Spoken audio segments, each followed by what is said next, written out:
안녕하십니까.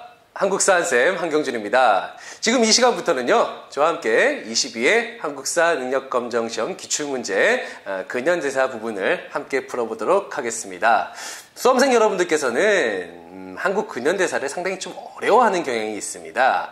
한국 근현대사 같은 경우도요, 정근대사와 마찬가지로 그 문제, 핵심 키워드라든지 포인트를 정확하게 짚어낼 수만 있다면은 또 쉽게 또 풀어볼 수 있는 게 또 한국 근현대사입니다. 여러분들 어렵게 생각하지 마시고요. 저와 함께 어떤 키워드를 중심으로 어떤 포인트가 또 있는지 한번 보시면서 문제를 풀어보시면은 또 여러분들이 또 쉽게 또 문제에 접근하실 수 있을 거라고 생각하고 또 원하시는 결과를 또 얻으실 거라고 확신합니다. 자, 그럼 저와 함께 22회 한국사 능력검정시험 기출문제 한국 근현대사 부분을 풀어보도록 하겠습니다.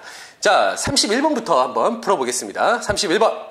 다음 대화가 이루어진 시기에 있었던 사실로 옳은 것은? 자, 두 양반의 대화가 있습니다. 이놈의 당백전 때문에 물가가 하늘 높은 줄 모르고 오른다는군. 그러게 말일세. 가난한 백성들의 삶이 정말 걱정스럽네.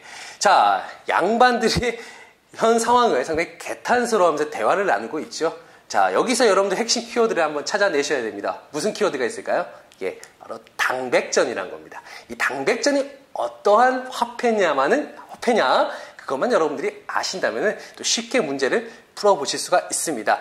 자, 당백전만, 물론 당백전을 통해서 문제를 쉽게 풀어볼 수 있지만, 당시 이 시기의 모습, 이 시기에는 과연 어떤 시기냐라는 것을 여러분들이 일단은 짚고 넘어가셔야겠죠. 자, 이 시기는요, 어떤 시기였냐?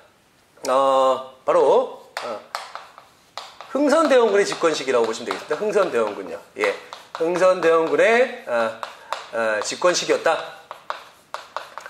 자, 집권 시기에 모습을 담고 있다. 자, 흥선대원군의 집권 시기. 간단하게 여러분들이 어떻게 여러분들이 파악을 하실 수가 있냐면, 흥선대원군은 누굽니까? 예, 바로 당시에 왕의, 12살의 어린 나이에 왕이 올랐던 고종의 아버지입니다. 예, 고종이 너무 어리다 보니까 아버지였던 이하응, 예, 흥선대원군이 정치의 권력을 잡게 되는 거죠. 대신 섭정이라는 겁니다. 자, 그러다 보니까 흥선대원군이 당시의 상황에 따라서 정책을 두 가지 방향으로 정책을 또 추진하게 되는데요. 자, 당시의 상황이 어땠냐? 흥선대원군 집권 시기의 상황. 여러분들이 이거는 배경이죠. 흥선대원군이 집권 시기에 개혁 정치를 하게 된 배경인데, 첫째가 세도 가문들, 바로 세도 가문. 예. 그 외척에 의한 세도 정치가 기승을 부리던 시기였다. 그러니까 나라 안에서 지금 개판인 거예요. 예, 세도 정치 시기 하면 여러분 떠오르는 단어 두 가지가 있습니다. 뭐가 있을까요? 예, 매간매직, 관직을 사고 파는 것. 두 번째가 뭐 있습니까? 탐관오리. 아주 탐관오리들 아시죠? 예, 아주 백성의 등골을 뽑아먹는 그런 아주 그냥 완전히 잡귀신 같은 그런 쓰레기들. 예, 그런 사람들이 바로 이제 탐관오리들인데, 바로 그런 것들이 판을 치던 기승을 부리던 시기였다. 또한 두 번째, 대외적으로는요, 이양선, 서양의 배들이 서서히 우리나라 근해 쪽으로 이제 출몰하던 시기였습니다. 상당히 또 대외적으로도 상당히 위기의식을 느끼고 있던 시기라고 보시면 되겠습니다. 자, 그러한 모습들에서 바로 대원군의 정책의 방향을 여러분들이 찾아내시면 되겠습니다. 자, 대원군. 첫 번째가 뭐냐면요, 대내 정책이라고 해요. 대내 정책. 대내 정책의 방향은 두 가지로 갑니다. 두 가지로. 첫 번째가요, 뭐냐면, 왕권 강화 있고요. 왕권 강화. 예, 왕권 강화가 있고요. 두 번째가, 예, 민생 안정이 있습니다. 민생 안정. 민생 안정이 있습니다. 이 두 가지 정책 방향으로 갑니다. 자, 두 번째는요, 예, 대외 정책이 있습니다. 대외 정책. 대외 정책, 아까 이양선들이 출몰하면서 서양, 아니면 일본의 접근이 이루어진 시기였다. 그의 방향은 무엇이었냐? 그로 인한 방향을, 외교 정책의 방향은 통상수교, 거부 정책. 안 하겠다. 꽉 맞겠다. 예전에는 이거를 이제 쇄국 정책이라고 했죠. 나라를 이제 완전히 폐쇄시켜버리겠다. 다른 외세 세력으로부터 폐쇄시켜버리겠다 해서 쇄국 정책이라 했는데, 지금은 통상수교 거부 정책이라는 표현을 쓰고 있습니다. 자, 오늘은요, 여러분들과 함께 이 문제 포인트는 바로 이게 대내 정책에 있거든요. 요거를 한번 살펴보도록 하겠습니다. 자, 왕권 강화에는요, 일단 첫 번째가 뭐냐면, 자, 세도 가문들. 세도 가문들이죠. 세도 가문들을 아예 혁파시켜버리죠. 없애버리고, 예. 이로 인해서 뭐 혁파는 곧 무엇을? 예, 세도 정치의 핵심 기구였던 비변사 역시, 예, 비변사라고 하는 기구 역시 축소 또는 때 역시 혁파시켜버립니다.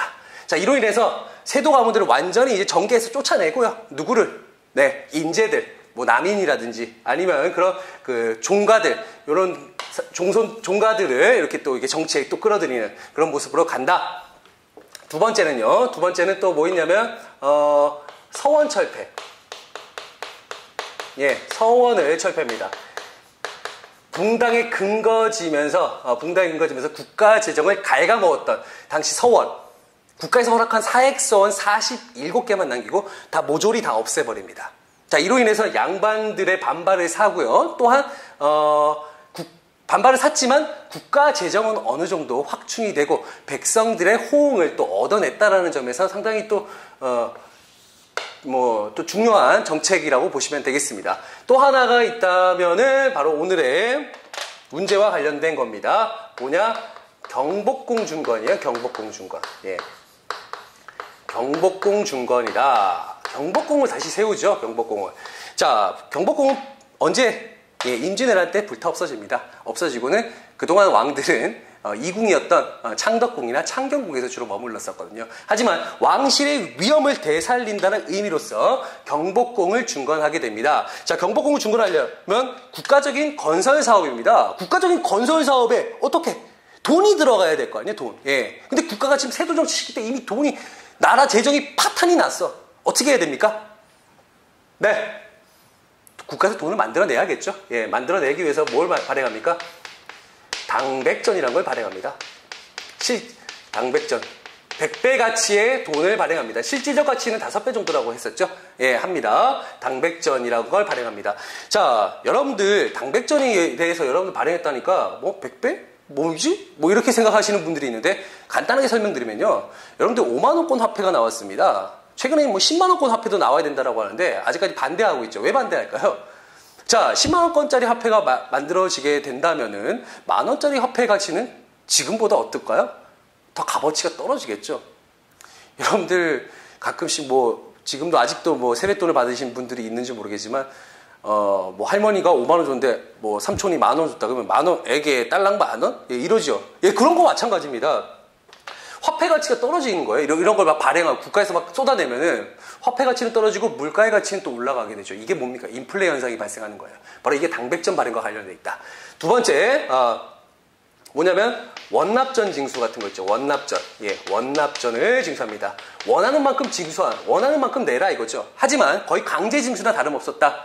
원망하면서 납부했다라고 하죠. 원하는 만큼 내라고 해놓고는 거의 뭐 강제 징수나 다름없었습니다. 자, 이거와 더 덧붙여서 설명드리자면은 또 뭐 있을까요? 예, 좋은 나무 써야겠죠? 예, 왕이 머무는 그런 곳인데 좋은 나무 써야 되니까 양반 묘지림을 벌목을 합니다. 양반들의 반발을 사죠.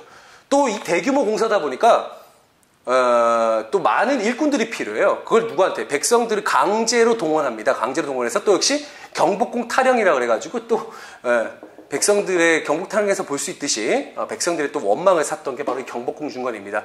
여기에서 이제 어찌 보면은 대원군의 정책이었던 실패가 이 경복궁 중건에서 많이 또 이렇게 경복궁 중건을 통해서 나타난다라고 여러분들이 판단하시면 되겠습니다. 자, 오늘의 모습. 여기서 여러분들이 핵심 키워드를 찾아내시면 됩니다. 자, 그럼 문제를 한번 보도록 하겠습니다. 문제를 보도록 하겠습니다. 자, 1번. 병자호란이 일어났다. 자, 병자호란은요, 조선 후기가 이제 시작되는 시점. 네, 청의 공격을 받았던 병자호란이 일어났다. 인조이죠. 조선 후기 인조의 시기에 있었다. 2번. 경복궁이 중건되었다. 경복궁. 여러분들, 오늘의 정답입니다. 예. 3번. 속대전이 편찬되었다. 속대전. 여러분들 뭐 영화 보면은 이제 속편이라고 하죠. 예. 조선시대 최초의, 예, 헌법이 뭐였죠? 경국대전이었죠. 그의 다음 편. 그 바로 조선 후기 영조 때 있었던 속대전입니다. 자, 4번 나선정벌이 추진되었다라고 나왔습니다. 나선이라고 하는 건요, 지금의 러시아를 일컫습니다. 당시 청군과 연합해서 이제 러시아를 정벌하는 그런 모습으로 간다. 요거는 조선 후기 효종 때 있었던 일이고요. 5번, 두 차례 걸쳐 예송이 벌어졌다. 예송 논쟁은 조선 후기 현종 때 있었던 일이라고 보시면 되겠습니다. 그래서 정답은 2번 경복궁이 중건되었다가 되고요. 바로 32번 문제에서 또 찾아뵙도록 하겠습니다.